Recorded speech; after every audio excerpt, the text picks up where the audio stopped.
International book of वर्ल्डमध्ये hat trick केलेली भारतातील पहिली digital media press media live.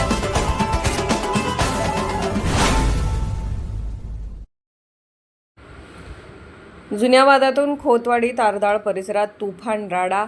घरात घुसून फायटरने जीवघेणा हल्ला, 6 जणांवर गुन्हा दाखल. जुन्या भांडणाचा मनात राग धरून घरात घुसून फायटरने जीवघेणा हल्ला केल्याची धक्कादायक घटना खोतवाडी आणि तारदाळ तालुका हातकणंगले परिसरात शुक्रवारी रात्री घडली. या तुफान राड्यामुळे परिसरात प्रचंड खळबळ उडाली असून नागरिकांमध्ये भीतीचे वातावरण पसरले आहे. या प्रकरणी घरात घुसून दहशत माजवत जीवघेणा हल्ला केल्याप्रकरणी 6 जणांविरोधात शहापूर पोलीस ठाण्यात गंभीर गुन्हे दाखल आहेत. पोलिसांकडून मिळालेल्या माहितीनुसार फिर्यादी ओम सुहास नरमदे व 19 राहणार जावईवाडी तारदाळ आणि आरोपी सुजल नलवडे यांच्यात यापूर्वी वाद झाला होता. याच जुन्या भांडणाचा राग मनात धरून आरोपींनी हा हल्ला केला. शुक्रवारी रात्री 9:30च्या सुमारास खोतवाडी येथील आरोही परमिट रूम बियर बार समोर आरोपींनी फिर्यादीची मोटरसायकल अडवली. आरोपींनी ओम नरमदे व त्याचा भाऊ गणेश नरमदे यांना बेदम लाथाबुक्क्यांनी मारहाण करत शिवीगाळ केली. या मारहाणीदरम्यान संशयित आरोपी जय उर्फ मोन्या ओगले याने फायटरने ओम नरमदेच्या पाठीत वार करून त्याला गंभीर जखमी केले. या घटनेनंतर फिर्यादी ओम हा शहापूर पोलीस ठाण्यात तक्रार देण्यासाठी गेल्याचे समजताच आरोपीकडून धमक्यांचा पाऊस सुरू झाला. जर पोलीस ठाण्यात तक्रार दिलीस तर तुला आणि तुझ्या घरच्यांना जिवंत सोडणार नाही अशी थेट जीवे मारण्याची धमकी आरोपींनी दिली.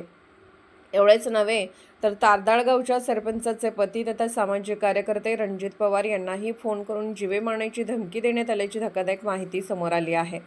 पोलीस तक्रारीचा राग मनात धरून रात्री सुमारे 10च्या सुमारास आरोपींनी 3 मोटरसायकलीवरून येत थेट फिर्यादीच्या घरात प्रवेश केला. घरात अक्षरशः दहशत माजवत आरोपींनी फिर्यादीचे काका सागर नरमदे आणि मावस भाऊ अजय चौगले यांना अश्लील शिवीगाळ करत बेदम मारहाण करण्यास सुरुवात केली. यावेळी पुन्हा एकदा फायटरचा वापर करून दोघांच्याही डोक्यावर आणि तोंडावर जीवघेणे वार करण्यात आले. या हल्ल्यात दोघेही गंभीर जखमी झाले आहेत.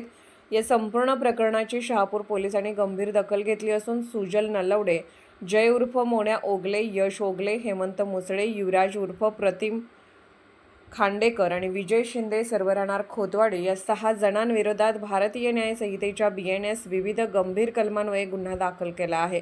या घटनेमुळे परिसरात तणावाचे वातावरण असून शहापूर पोलीस या प्रकरणाचा पुढील सखोल तपास करत आहेत. प्रेस मीडिया लाईव्हसाठी पश्चिम महाराष्ट्र संपादक Shrikant Kamble. Press media live news चॅनलला लाईक करा, शेअर करा आणि सबस्क्राईब करा.